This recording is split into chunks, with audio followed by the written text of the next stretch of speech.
Mithila kitchen में आज के स्वागत है। आइ अहाँ सब ला एक नया व्यंजन बनाबे जा रहल छी, सोआ साग के बड़ी।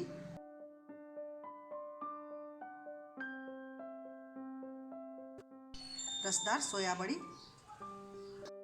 रसदार सोया बड़ी के सामग्री: एक मुठ्ठा सोया साग, फुलायल मसूर के दाल 1 कप, तले के लेल तेल, मसाला के लेल टमाटर एकटा प्याज काटल, आदि के टुकड़ा, 2-3 टा हरियर मिर्चाई, 4-5 टा कली लहसुन के, 5 फोरन, 1 चम्मच नून, आधा चम्मच लाल मिर्च पाउडर, 1 चम्मच धनिया पाउडर, आधा चम्मच हल्दी।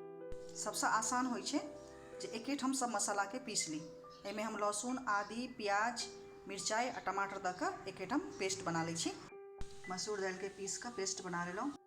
साग के खूब मिही मिही कतरि लेलहुँ हैं।